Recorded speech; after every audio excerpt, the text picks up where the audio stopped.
Ciao a tutti, io sono Giusy, un'insegnante dell'Accademia Europea di Manga. Oggi insieme a me lavoreremo e giocheremo con l'impaginazione delle tavole manga. Partiamo dalla gabbia grafica.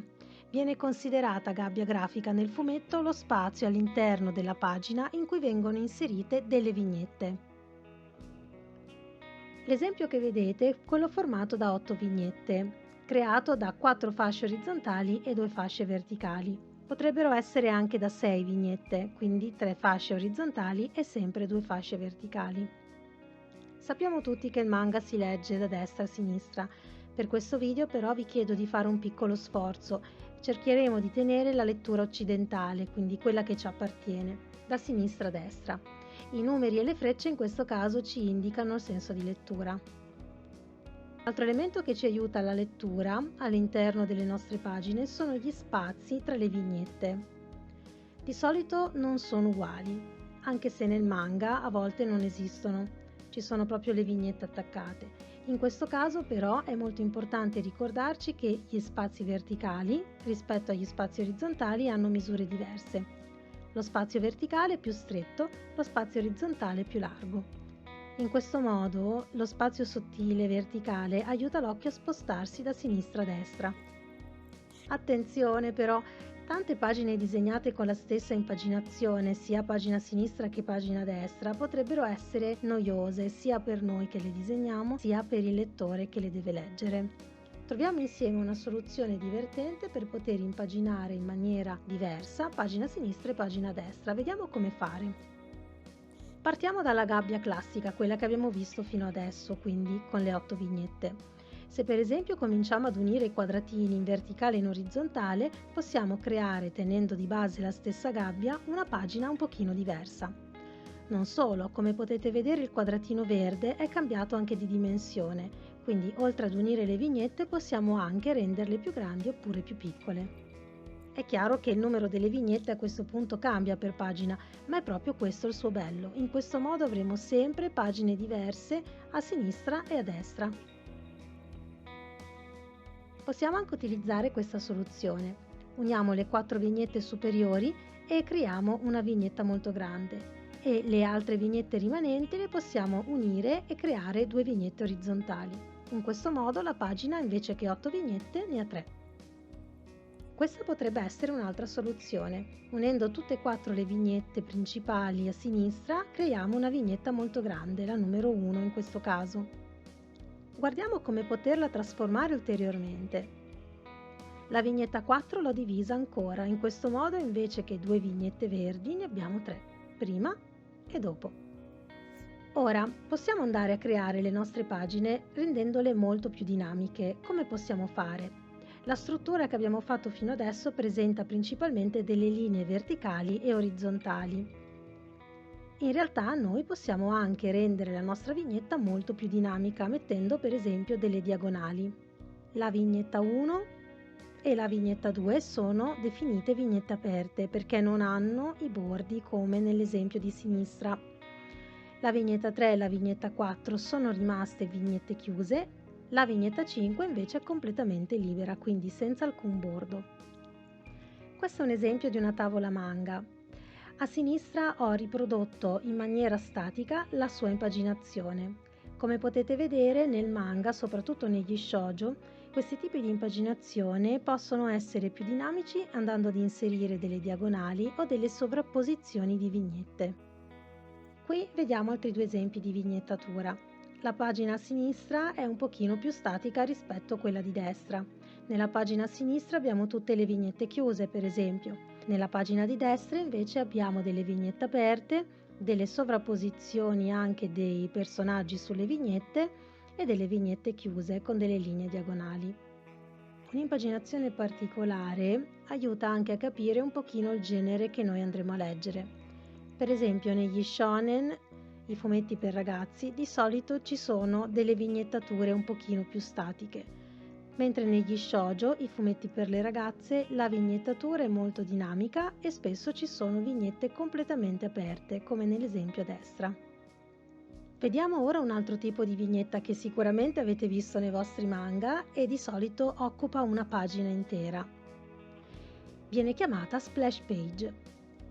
La splash page può essere singola come in questo caso o addirittura potrebbe occupare 2 pagine. È una vignetta grandissima, serve principalmente per dare un impatto grafico molto forte alla lettura, quindi per dare anche un'emozione molto forte al lettore. Che cosa rappresenta di solito una splash page? Potrebbe essere per esempio la presentazione di un personaggio e la sua trasformazione, come in questo caso. Oppure potrebbe essere una semplice scena d'azione, come nell'esempio a destra. Questa per esempio è una splash page su doppia pagina. L'autore qui ha voluto far vedere principalmente l'ambientazione. Oppure altre splash page possono essere doppie come in questo caso e all'interno avere delle piccole vignette. Bene, ora tocca a voi. Proviamo a fare un gioco divertente ed impariamo ad impaginare con un esercizio che vi farò vedere adesso. Ed eccoci all'esercizio tradizionale.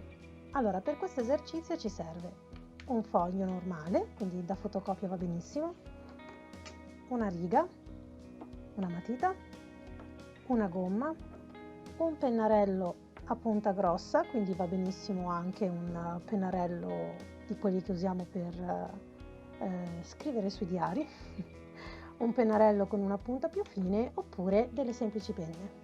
Ok? Potete usare anche delle penne colorate, non importa che siano per forza nere.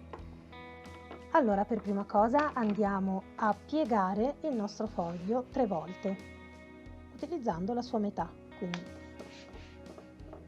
1, 2, 3. In questo modo, riaprendolo, abbiamo sopra il nostro foglio 8 piccoli fogli che rappresentano un po' le pagine dei nostri fumetti, come quando noi li apriamo da leggere, quindi pagina sinistra, pagina destra. Pagina sinistra, pagina destra. Prima cosa da fare però è quella di andare con il pennarello più grosso a segnare le linee verticali e orizzontali proprio al centro del nostro foglio, in modo tale da dividerci le pagine a coppie. Quindi coppia 1 in alto a sinistra, coppia 2 in alto a destra, coppia 3 in basso a sinistra, coppia 4 in basso a destra.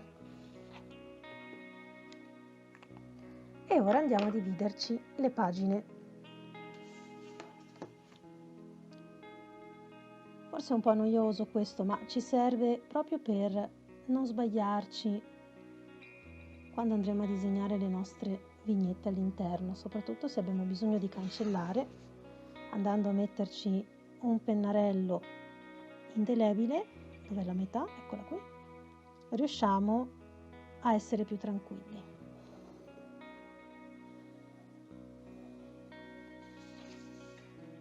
Ecco fatto. Ultimo passaggio, giuro, andiamo a disegnare la linea di rilegatura. Uno spazietto a sinistra e a destra dal centro della nostra pagina, che rappresenta appunto la rilegatura, ovvero dove le nostre pagine in stampa vengono incollate. Andiamo a metterci all'interno i numeri di pagina 1, pagina 2, pagina 3, pagina 4, 5, 6, 7, 8 e in successione.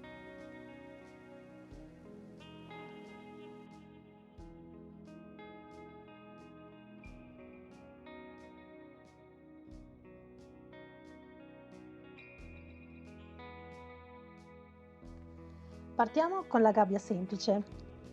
Per esempio mettiamo nella prima pagina 6 vignette, posizionate su 3 fasce.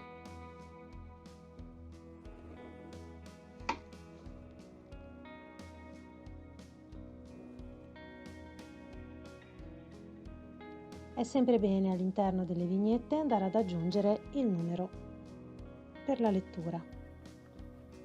Ora andiamo ad aggiungere nelle altre pagine altre vignette, sempre 6 per pagina, ma posizionate in maniera diversa. Vignetta 1, per esempio, vignetta 2, vignetta 3, vignetta 4, 5 e 6. Per il momento mettiamole senza un bordo, quindi senza spazi bianchi.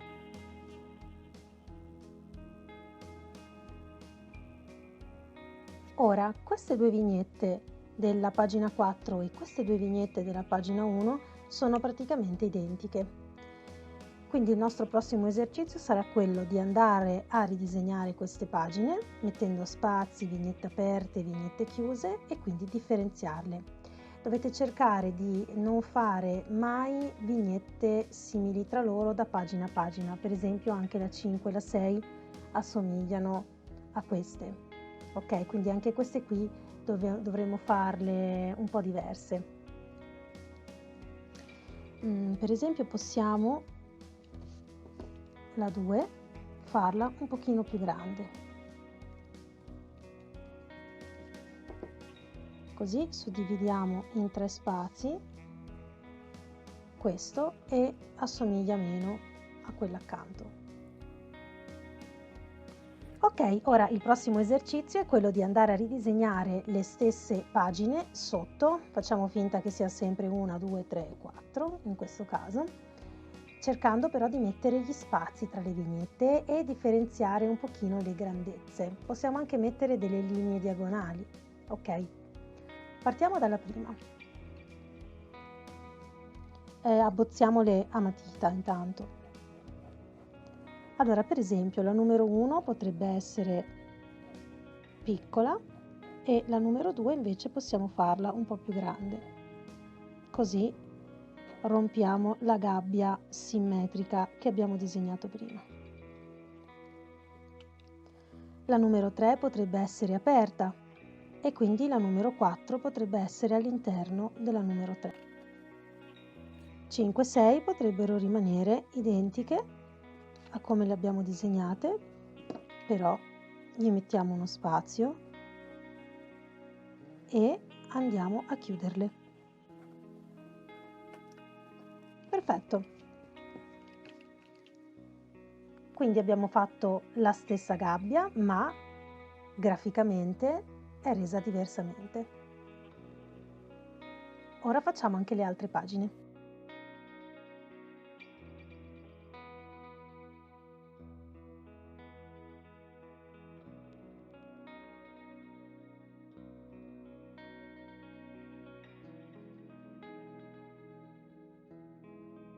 Ultimo passaggio, andiamo a rifinire le vignette con l'inchiostrazione.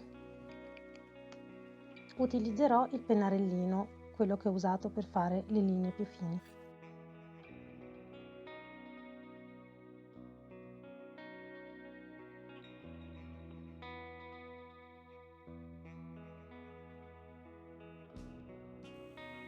Cancelliamo la matita, così le nostre tavole sono molto pulite. Mi raccomando, quando cancellate, cercate di cancellare in un verso solo. In questo modo avrete meno il rischio di arricciare il foglio. L'esercizio è terminato. Possiamo provare a farne per esempio una da 6, una da 4, una da 8, una da 4 di nuovo e via dicendo. Questo ci aiuta a diventare molto più pratici e a diversificare maggiormente l'impaginazione, quindi a non rendere tutte le pagine identiche con 3 fasce orizzontali oppure 2 fasce verticali e basta. Ok? Quindi un buon esercizio è quello di allenarvi in questo modo. Un altro esercizio interessante potrebbe essere quello di riprodurre le tavole dei manga. Ovviamente non intendo disegnare all'interno delle vignette, ma proprio andare a ridisegnare il posizionamento delle vignette che vedete nelle vostre tavole, sia in lettura orientale e provate anche a ribaltarle. Ribaltarle diventa un po' più complicato, ma è molto utile. Eccoci con Clip. Una volta aperto il programma andiamo a creare il nostro foglio di lavoro. File, New, scegliamo l'opzione Comic, nominiamo il nostro file, tavola manga per esempio, poi scegliamo il formato A4 e lasciamo come ci predispone già il programma, quindi 600 dpi, monochrome. Ed ecco il nostro foglio da manga. In precedenza ho disegnato una tavola, scusate, molto schizzata, ma per velocizzare i tempi ho dovuto fare così. Come potete vedere ci sono elementi disegnati anche nella parte che non sarà visibile nella stampa. Andiamo ora ad inserire le nostre vignette. Abbasso l'opacità della pagina per comodità. Clip ha uno strumento apposito per le vignette, si chiama Frame Border. All'interno di questo strumento abbiamo altri due piccoli strumenti che si chiamano Create Frame e Cut Frame Border. Per creare le vignette useremo lui, Create Frame. Controllate che il colore nero sia posizionato per il colore del vostro bordo vignetta e anche un possibile numero che specifica la grandezza della linea della vignetta. Quello che andrò a fare sarà creare una vignetta grandissima che mi occupa tutta la pagina. Come potete vedere ha creato la vignetta inserendola su un livello separato rispetto agli altri. Se voglio vedere il mio disegno sotto basterà togliere visibilità al livello chiamato Frame Background, che è il foglio bianco. Ora con Cut Frame Border vado a creare tutte le altre vignette partendo dalla prima. Questo strumento mi dà la possibilità anche di trovare uno spazio verticale e uno spazio orizzontale tra le vignette. Ora qui ho messo 70 e 100, potete ovviamente scegliere voi la grandezza, lo spazio che più vi piace. Cliccando sopra il mio foglio e trascinando questo strumento, lui ci crea i nostri spazi.